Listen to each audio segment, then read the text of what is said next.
Breaking news చూస్తున్నాం. BRS అధినేత కేసీఆర్ లోక్సభ ఎన్నికల ప్రచార రంగంలోకి దిగుతున్నారు. ఇవాటి నుంచి ఎన్నికల ప్రచారాన్ని హోరెత్తుచునున్నారు.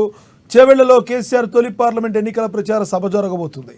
చేవెళ్లలోని ఫరాక్ కాలేజ్ గ్రౌండ్లో సాయంత్రం 4:30 నిర్వహించే సభలో కేసీఆర్ ప్రసంగిస్తారు. తెలంగాణ రాష్ట్రం ఏర్పడిన తర్వాత చేవెళ్ల ఎంపీ స్థానాన్ని బీఆర్ఎస్ 2 సార్లు కైవసం చేసుకుంది. ఇప్పుడు మరోసారి గెలిచి హ్యాట్రిక్ కొట్టాలనే పట్టుదలతో ఉంది. కేసీఆర్ తొలి సభకు 2 లక్షల మంది జనాలను రప్పించాలని బీఆర్ఎస్ లక్ష్యంగా పెట్టుకుంది. చేవెళ్ల నుంచి కాసాని జ్ఞానేశ్వర్ పోటీ చేస్తున్నారు. రంగారెడ్డి జిల్లా చేవెళ్ల పార్లమెంట్ నియోజకవర్గ పరిధిలో నేడు బీఆర్ఎస్ భారీ ప్రజా ఆశీర్వాద సభ జరగనుంది. ఫరా కాలేజీ గ్రౌండ్లో ప్రజా ఆశీర్వాద సభ నిర్వహించనున్నారు. ఈ సభకు సంబంధించిన ఏర్పాట్లను ఆ పార్టీ శ్రేణులు సర్వం సిద్ధం చేశాయి. సాయంత్రం 4 గంటలకు నిర్వహించబోయే సభకు ముమ్మరంగా ఏర్పాట్లు చేస్తున్నారు.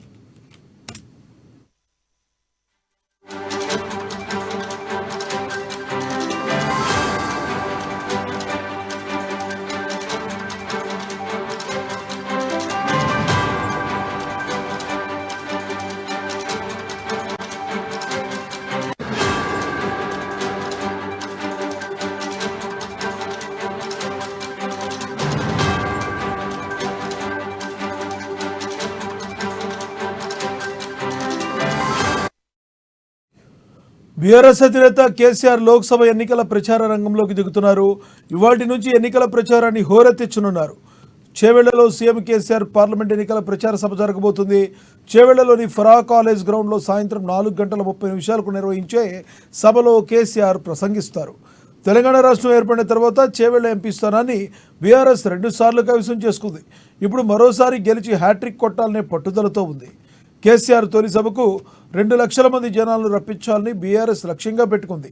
చేవెళ్ల నుంచి కాసాని జ్ఞానేశ్వర్ పోటీ చేస్తున్నారు. రంగారెడ్డి జిల్లా చేవెళ్ల పార్లమెంట్ నియోజకవర్గ పరిధిలో నేడు బీఆర్ఎస్ భారీ ప్రజా ఆశీర్వాద సభ జరగనుంది. ఫరా కాలేజీ గ్రౌండ్లో ప్రజా ఆశీర్వాద సభ నిర్వహించనున్నారు. ఇదే విషయానికి సంబంధించి మరింత సమాచారాన్ని మా ప్రతినిధి హైదరాబాద్ బ్యూరో ప్రణయ్ అందిస్తారు. ప్రణయ్, చెప్పండి. కేసీఆర్ బయటకు రాబోతున్నట్లుగా తెలుస్తుంది. మరి ఎన్నికల శంఖారావాన్ని పూరించనున్న కేసీఆర్కు ఇది పెద్ద సవాలే అనుకోవచ్చా? ఒకవైపు ఫోన్ ట్యాపింగ్ కేసులు, మరోవైపు కవిత ఈడీ కేసు. ఇలాంటి నడుమ ఎన్నికల ప్రచారాన్ని ఎంతవరకు ముందుకు తీసుకెళ్లే అవకాశం కనబడుతుంది? Thank you Laxman.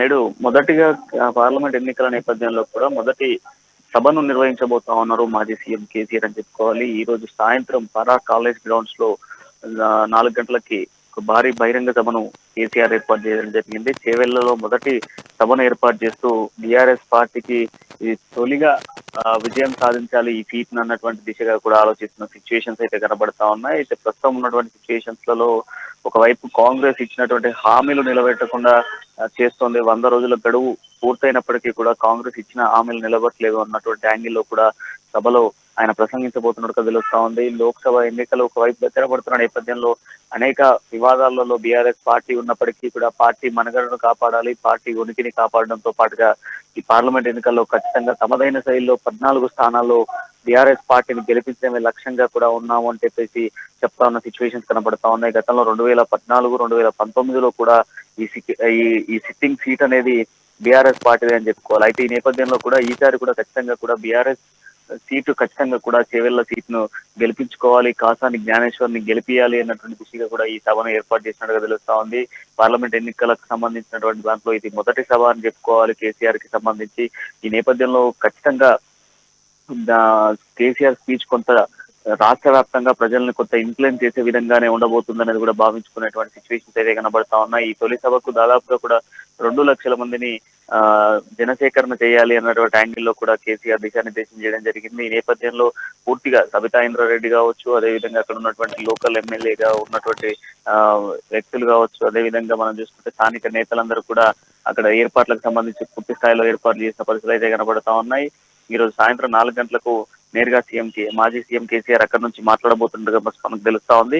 సో ఖచ్చితంగా ఈ స్పీచ్ కొంత రాష్ట్ర ప్రజలకు ఇన్ఫ్లుయెన్స్ గానే ఉండబోతుందని తెలుసుకోవచ్చు. అంతేకాకుండా ఇప్పుడున్నటువంటి సిచ్యువేషన్స్ లో ఒకవైపు పార్టీని వీడుతున్న నేతలకు, అదేవిధంగా మరోవైపు ఢిల్లీ లిక్కర్ స్కామ్ లో కవిత అరెస్ట్ కి, మరోవైపు ఫోన్ ట్యాపింగ్ వ్యవహారానికి, వీటన్నిటికీ కేసీఆర్ ఈ సభ ద్వారా సమాధానం ఇవ్వబోతున్నట్టుగా కూడా మనకు సమాచారం అందుతా ఉంది. ఇప్పటికే ఈ సభ ద్వారా ఆయన మాట్లాడేటువంటి మాటలు ఖచ్చితంగా కూడా కాంగ్రెస్ నేతలకు మొన్న కాంగ్రెస్ నేతలు పెట్టిన సభకు ధీటుగానే ఉండబోతుంది అనేది కూడా కొంత ఇన్ఫర్మేషన్ అయితే వస్తా ఉంది. బట్ ఏదేమైనప్పటికీ కూడా ఈ రోజు కేసీఆర్ సభ కొంత విజయవంతం చేసేందుకు పూర్తి స్థాయిలో మాత్రం ఏర్పాట్లు సిద్ధం చేసిన పరిస్థితులు అయితే కనబడుతా ఉన్నాయి లక్ష్మీనాథ్. అయితే ప్రణయ్, నిన్న మొన్నటి వరకు అసెంబ్లీ ఎన్నికల ముందు వరకు కూడా ఇప్పుడు ఎవరైతే అభ్యర్థి ప్రకటించారో ఆయన టీడీపీలో ఉన్న పరిస్థితి కాసాని జ్ఞానేశ్వర్. మరి ఈ రోజున బీఆర్ఎస్ పార్టీకి ర్యాలీ అయ్యే అవకాశం ఉందా? ఆయన అభిమానులు కానీ అందరూ కూడా ఎంతవరకు కాసాని జ్ఞానేశ్వర్ కాంగ్రెస్ని ఎదుర్కొనే సత్తా కలిగి ఉంటుంది? కాంగ్రెస్ అభ్యర్థి మీద గెలిచే అవకాశం కనబడుతుందా? కొంత కష్టతరమైనటువంటి ప్రాంతమే అని చెప్పుకోవాలి. ఎందుకంటే కాసాని జ్ఞానేశ్వర్ కి సంబంధించి గతంలో ఆయన టీడీపీలో ఉన్నారు. టీడీపీ నుంచి ఆయన మొన్ననే రీసెంట్ గా అసెంబ్లీ ఎన్నికల ముందు టీఆర్ఎస్ పార్టీలో చేరిన విషయం మనందరికీ తెలిసింది. అయితే ఈ నేపథ్యంలో టీడీపీ క్యాడర్ అంతా కూడా కొంత కాసాని జ్ఞానేశ్వర్ కి తోడుగా ఉన్నప్పటికీ కూడా కాసాని జ్ఞానేశ్వర్ గెలుపు అనేది కొంత కష్టతరంగా ఉన్న సిచ్యువేషన్స్. అయితే కష్టతరంగా ఉన్నప్పటికీ కూడా ఖచ్చితంగా ఆ సీట్ ని గెలవాలి. చేవెళ్ల నియోజకవర్గానికి సంబంధించి గతంలో చూసుకుంటే 2014 కావచ్చు, 2018లో కావచ్చు, రెండు సందర్భాలలో కూడా పూర్తిగా ఏది బీఆర్ఎస్ పార్టీ కైవసం చేసుకున్నటువంటి సీట్ కనుక ఖచ్చితంగా మళ్ళీ ఆ సీట్ ని కైవసం చేసుకోవాలి అని అంటే ఖచ్చితంగా కూడా ఈ యొక్క ఇన్ఫ్లుయెన్స్ ఉపయోగించాలి. దాంతో పాటుగా గతంలో ఉన్నటువంటి టీడీపీ ఏదైతే కాసాని జ్ఞానేశ్వర్ సంబంధించినటువంటి టీడీపీ నేతలంతా కూడా కాసాని జ్ఞానేశ్వర్ తో క్యాడర్ తో కలిసి ఆయనను ముందుకు తీసుకెళ్లే విధంగా ఇప్పటికే ఆయన ప్రచారం కూడా జోరందుకున్నారని చెప్పుకోవాలి. ఇప్పటికే పూర్తి స్థాయిలో కూడా ప్రజల్లోకి వెళ్తా ఉన్నారు. ఆయన ప్రజలకి ఖచ్చితంగా నేను చేస్తాను, గతంలో చేయలేనటువంటి అభివృద్ధిని అంతా కూడా నేను చేస్తాను అన్నటువంటి యాంగిల్లో చెప్తా ఉన్నాడు. గతంలో ఎవరైతే రంజిత్ రెడ్డి ఉన్నారో రంజిత్ రెడ్డి కేవలం వ్యాపారాల లబ్ధి కోసమే అధికార పార్టీల్లో ఉన్న సిచ్యువేషన్స్ ఉన్నాయి. ఈ నేపథ్యంలో ఈసారి ఖచ్చితంగా కూడా మళ్ళీ అధికార పార్టీ వెళ్ళాలి అన్నటువంటి దిశగా కూడా కాంగ్రెస్ పార్టీలోకి వెళ్ళాడు. ఆయన వ్యాపారాలను కాపాడుకోవడం కోసం ఇదంతా చేశాడు అన్నటువంటి యాంగిల్లో చెప్తా ఉన్నారు. అయితే ఈ నేపథ్యంలో కూడా ఖచ్చితంగా నేను ప్రజలకు తోడుకుంటాను, ప్రజా ఆదరణ నాకు కావాలి, ఖచ్చితంగా కూడా ప్రజా ఆశీర్వాద సభకు అందరూ రావాలి అన్నటువంటి యాంగిల్లో కూడా ఆయన ప్రచారం దూరందుకున్న సిచ్యువేషన్స్ అయితే కనబడతా ఉన్నాయి. సో తొలి దశలో ఏర్పాటు చేస్తున్నటువంటి ఈ సభకు సంబంధించినటువంటి దాంట్లో ఖచ్చితంగా కాసాని జ్ఞానేశ్వర్ కి విజయం చేకూరే విధంగానే కేసీఆర్ స్పీచ్ కూడా ఆ సభ ద్వారా ఉండబోతుంది అనేది కూడా తెలుస్తా ఉంది లక్ష్మీనాథ్. Thank you Pranay.